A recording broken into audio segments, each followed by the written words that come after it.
Selamat pagi Ibu Bapak dan saudara-saudara yang dikasihi Tuhan.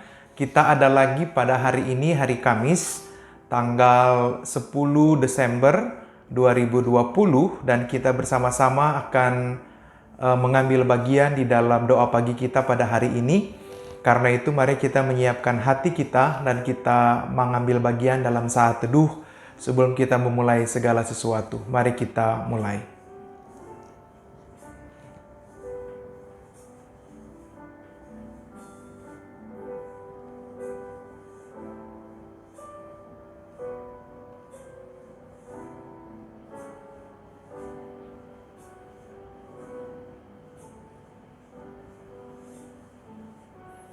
Tuhan Yesus, kami berterima kasih untuk hari ini, hari baru yang Tuhan beri. Kami boleh memasuki masa-masa di bulan Desember dan kami juga mulai menyiapkan diri kami untuk bersama-sama merayakan Natal Kristus. Dan pada pagi hari ini kalau kami boleh ada untuk kembali menjalankan dan mengambil bagian dalam doa pagi kami, kiranya Tuhan memberkati dan Tuhan menopang kami. Kami bersyukur untuk kepercayaan Tuhan bagi kami di hari baru yang kami lalui. Dan kami terus-menerus rindu untuk diubahkan oleh Tuhan dan terus memberi diri kami untuk menyelami dan mendalami kebenaran firman-Mu. Oleh karena itu kiranya Tuhan memberkati dan Tuhan menolong kami agar percakapan kami tentang firman Tuhan menolong kami untuk terus-menerus mengenal Tuhan, mengenal kehendak-Nya. Dan pada bagian yang paling utama kami boleh sungguh-sungguh memuliakan Engkau di sepanjang perjalanan hidup kami. Tolonglah kami semua di mana-mana tempat. Tolong juga hamba-Mu agar segala sesuatu yang kami lakukan pada pagi ini boleh sungguh mendatangkan kemuliaan bagi nama Tuhan, tetapi juga menjadi berkat bagi kehidupan orang lain. Dalam nama Yesus Kristus, firman yang hidup, kami berdoa dan memohon. Amin. Ibu Bapak dan saudara yang dikasihi Tuhan, bacaan kita pada hari ini diambil dari Filipi pasal 3 ayat 7 sampai ayat yang ke-11. Dari kitab Filipi pasal 3 ayat 7 sampai ayat yang ke-11. Saya bacakan bagi kita dari Filipi 3 ayat 7 sampai 11. Tetapi apa yang dahulu merupakan keuntungan bagiku sekarang kuanggap rugi karena Kristus. Malahan segala sesuatu kuanggap rugi karena pengenalan Kristus akan Kristus Yesus Tuhanku lebih mulia daripada semuanya. Oleh karena Dialah aku telah melepaskan semuanya itu dan menganggapnya sampah, supaya aku memperoleh Kristus dan berada di dalam Dia, bukan dengan kebenaranku sendiri karena menaati hukum Taurat, melainkan dengan kebenaran karena kepercayaan kepada Kristus, yaitu kebenaran yang Allah anugerahkan berdasarkan kepercayaan. Yang ku kehendaki ialah mengenal Dia dan kuasa kebangkitannya dan persekutuan dalam penderitaannya, di mana aku menjadi serupa dengan Dia dalam kematiannya, supaya aku akhirnya beroleh kebangkitan dari antara orang mati. Ibu Bapak dan saudara yang dikasihi Tuhan, itu bacaan kita pada pagi hari ini. Dan lewat renungan kita, percakapan kita pada doa pagi ini, kita mau belajar untuk melihat nilai tertinggi dalam hidup kita. Nah karena itu, kalau boleh saya tanyakan kepada ibu dan bapak dan boleh dijawab juga dalam situasi masing-masing, kira-kira apa yang paling berharga bagi ibu dan bapak serta saudara-saudara? Apakah hal-hal yang saudara anggap begitu penting dalam hidup? Hal-hal yang saudara anggap begitu tinggi, begitu berharga bagi kehidupan ibu bapak dan saudara-saudara? Mungkin bagi banyak orang, keluarga adalah hal yang paling penting dan hal yang paling berharga. Bagi beberapa orang lain mungkin hal yang paling berharga dan hal yang paling penting adalah pekerjaan dan usaha. Bagi orang-orang lain mungkin sahabat adalah hal yang paling penting. Atau juga bagi orang lain boleh jadi pelayanan gerejawi adalah hal yang cukup penting bagi mereka. Atau bahkan bagi orang tertentu bisa jadi materi adalah hal yang sangat penting. Karena itu upaya untuk menumpuk kekayaan atau mencari uang adalah hal yang dinilai paling utama dalam segala sesuatu. Nah ibu bapak dan saudara yang dikasihi Tuhan, pada akhirnya hal yang kita anggap begitu penting dan sangat berharga menjadi hal yang pada akhirnya akan mengarahkan seluruh perjalanan hidup kita. Bagi kita hal-hal yang dianggap penting dan berharga pada akhirnya akan memakan waktu dan porsi hidup yang paling besar. Seluruh tenaga, seluruh upaya, seluruh daya yang ada kita kerahkan untuk mencapai hal-hal yang kita anggap penting itu. Ibu bapak dan saudara dikasih Tuhan, pada pagi hari ini ketika kita membaca dari kitab Filipi, Paulus sedang menjelaskan kepada orang-orang di Filipi yang sangat ia cintai dan ia puji karena teladan iman, karena pertumbuhan iman jemaat yang ada di Filipi. Dia sedang menjelaskan tentang sebuah keutamaan. Dia sedang menjelaskan tentang sebuah kebenaran. Kebenaran yang bukan didasarkan pada landasan-landasan teori, tapi kebenaran yang didasarkan karena pengalaman sendiri. Kebenaran yang didasarkan pada perjalanan hidup serta hal-hal yang dialami bersama dengan Kristus. Karena itu ibu bapak dan saudara, Paulus sedang menjelaskan tentang bagaimana ia dulu pada mulanya dan bagaimana ia sekarang setelah ia berjumpa dengan Kristus dan masa depannya di dalam Kristus.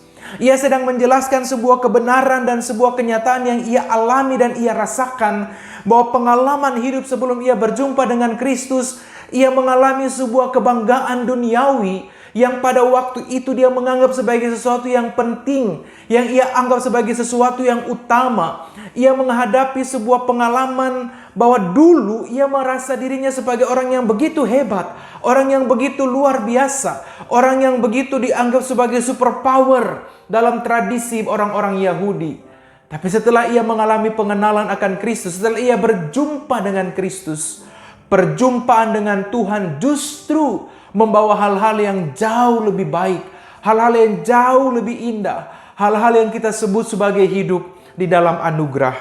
Karena itu dalam teks bacaan kita, Paulus mengatakan, tetapi apa yang dahulu merupakan keuntungan bagiku, kuanggap rugi karena Kristus.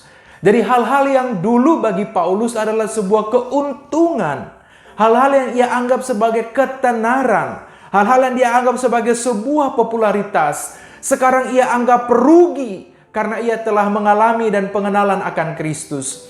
Ia anggap rugi karena pengenalan akan Kristus memberikan kepadanya sesuatu yang jauh lebih besar, jauh lebih menguntungkan, jauh lebih utuh, dan semua yang ia dapatkan dalam Kristus melampaui ruang dan waktu. Malah dikatakan bahwa malahan segala sesuatu kuanggap rugi karena pengenalan akan Kristus Tuhanku lebih mulia dari semuanya itu. Oleh karena dialah aku telah melepaskan semuanya itu dan menganggapnya sampah. Menarik ibu bapak dan saudara-saudara, ketenaran, punya pengikut yang mengidolakan kita, diakui oleh banyak orang sebelum ia mengenal Kristus, semuanya dia anggap sebagai sampah.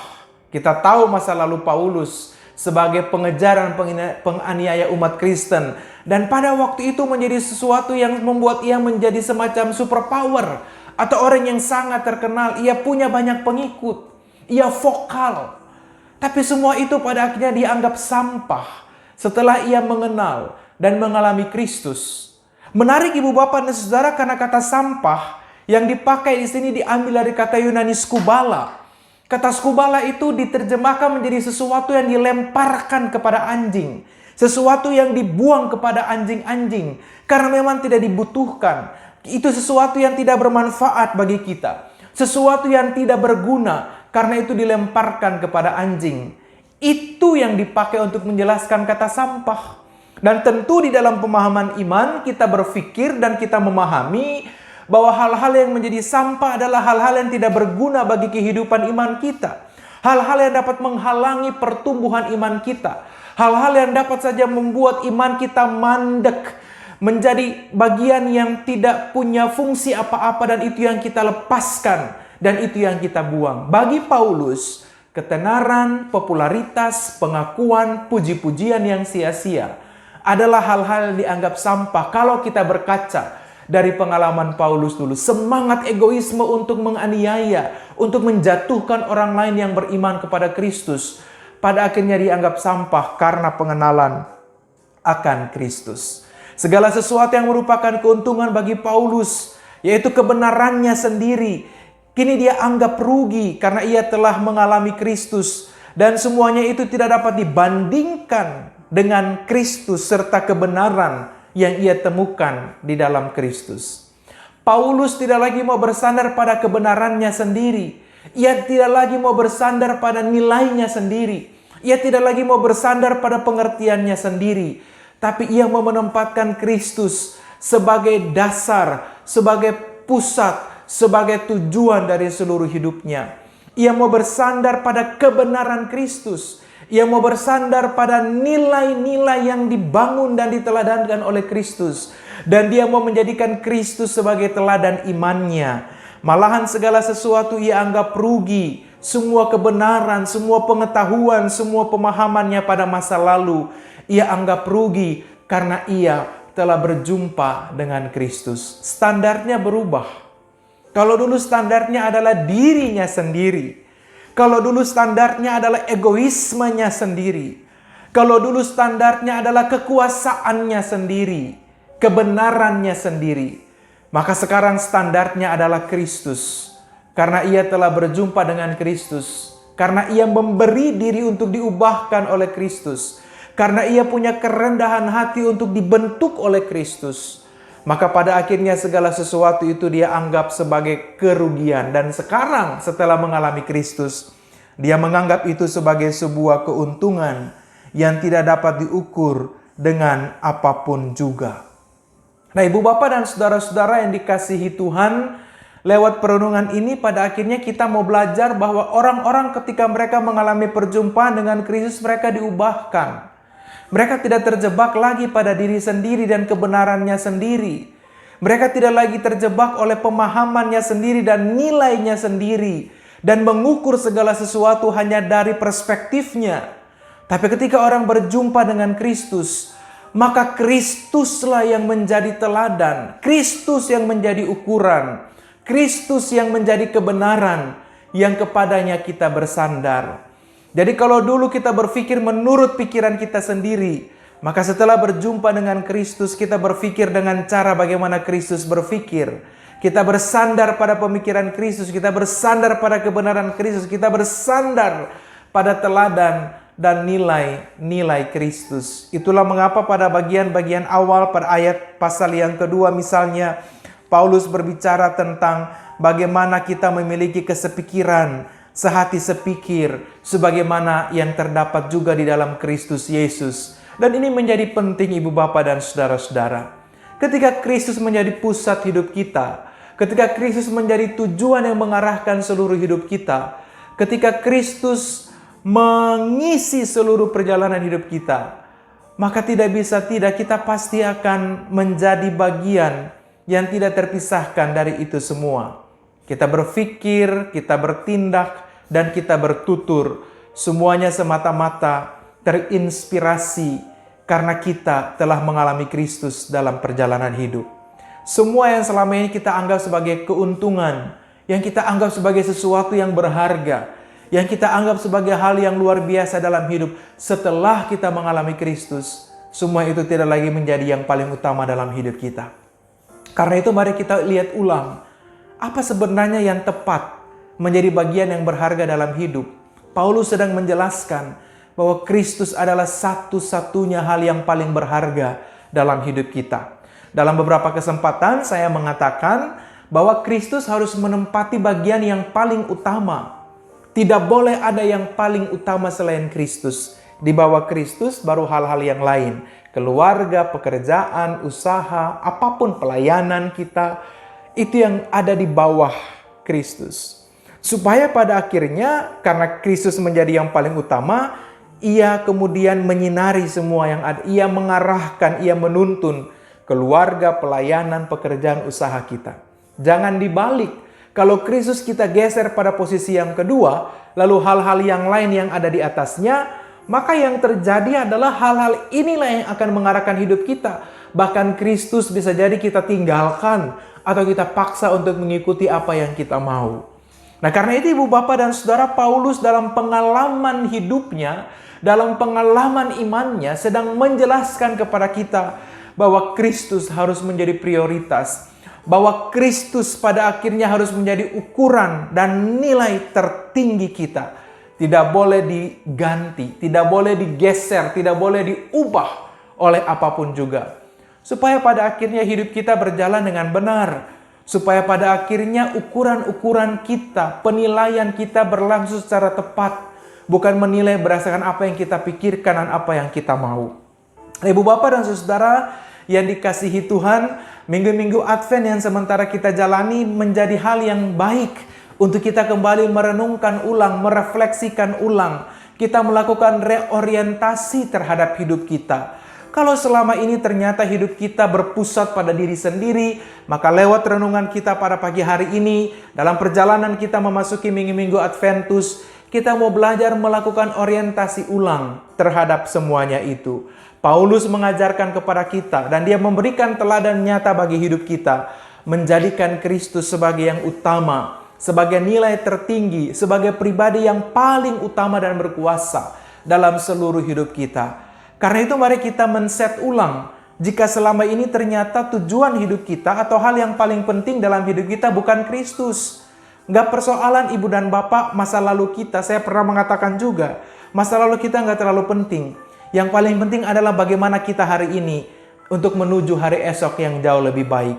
Kalau dulu boleh jadi kita punya pusat hidup dan hal-hal yang kita anggap penting adalah pekerjaan, materi, egoisme diri, keluarga, dan seterusnya, maka mari sekarang lewat perenungan firman Tuhan pada pagi hari ini, kita mau mengembalikan itu pada arah yang tepat. Menjadikan Kristus yang paling utama dan membiarkan kebenaran Kristus menguasai hidup kita. Dan membiarkan Kristus yang mengepalai seluruh perjalanan hidup kita. Supaya kita terus berjalan pada arah yang tepat menuju kepada Kristus dan bukan kepada yang lain. Untuk melakukan itu tentu bukan persoalan mudah. Tapi bukan berarti tidak bisa. Karena Kristus menolong kita dalam tuntunan Roh Kudus-Nya. Sehingga kita dimampukan untuk melalui perjalanan hidup untuk terus berubah dan diubahkan oleh Kristus. Menjadi pribadi yang jauh lebih baik lagi. Mungkin tidak gampang, adalah hal yang sukar bagi kita. Tapi bersama-sama dengan Kristus dalam tuntunan Roh Kudus-Nya, saya percaya ibu dan bapak kita semua dimampukan dan bisa untuk melakukan itu semua. Perubahan pikiran, perubahan hati, perubahan perilaku, pada akhirnya akan mengubah seluruh perjalanan hidup kita. Sama seperti yang dialami oleh Paulus. Syaratnya adalah mau ke saudara dan saya membuka seluruh hidup kita untuk Tuhan berkuasa dan bukan yang lain. Tuhan memberkati kita, Tuhan menolong kita untuk terus menapaki hidup ke depan di dalam pertolongan Tuhan. Dan biarlah kita juga punya tekad yang kuat menjadikan Tuhan sebagai yang paling utama di dalam hidup kita. Tuhan memberkati dan Tuhan menolong kita. Amin. Saudara-saudara, mari kita bersatu di dalam doa syafaat. Mari kita berdoa.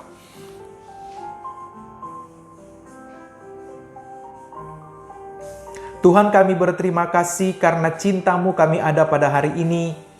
Kami bersyukur bahwa di dalam kemurahan Tuhan kami boleh merenungkan firman Tuhan lagi untuk terus belajar mengerti dan memahami apa yang Tuhan kehendaki.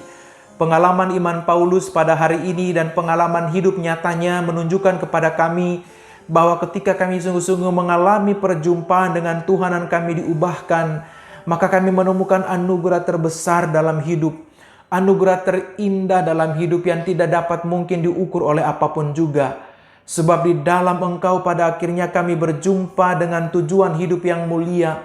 Di dalam Engkau kami memperoleh kehidupan yang sebenarnya. Di dalam Engkau kami punya kepastian untuk terus melangkah di dalam iman bahkan kekekalan. Oleh sebab itu kiranya kami mereorientasi, kami men-set ulang apa-apa yang mungkin saja salah pada waktu-waktu yang lampau. Supaya pada akhirnya lewat perenungan firman pada pagi hari ini kami ditantang dan kami didorong untuk terus-menerus mengalami pembaharuan hidup semata-mata karena Kristus. Tuhan, pada pagi hari ini kami berdoa mengingat setiap umat dalam berbagai tantangan, pergumulan, dan kesulitan. Mereka yang bergumul dan berjuang di tengah-tengah situasi yang masih terus tidak mudah karena pandemi. Mereka yang berjuang di tengah-tengah pekerjaan, usaha, dan bisnis. Mereka yang berjuang di tengah-tengah rumah tangga dan keluarga. di tengah-tengah proses belajar jarak jauh, mereka yang bergumul di tengah-tengah bagaimana mulai membangun usaha kembali karena dampak dari pandemi yang tidak mudah. Mereka yang juga terus berjuang di dalam kehidupan dan pelayanan, berusaha untuk terus berpikir kreatif untuk menapaki hari-hari hidup. Kiranya Tuhan menolong kami dalam tuntunan Roh-Mu yang kudus. Dan biarlah dalam segala upaya itu kami tidak kehilangan Tuhan. Kami tidak kehilangan tujuan dan pusat hidup kami, yakni Tuhan sendiri. Biarlah kehadiran-Mu dalam hidup kami menolong dan memampukan kami untuk terus menapaki hari-hari hidup kami ke depan. Kami bersyukur dan berterima kasih untuk semua yang telah Tuhan anugerahkan. Mari berkati dan mampukan kami Bapa, agar seluruh perjalanan hidup kami ada untuk kemuliaan nama-Mu.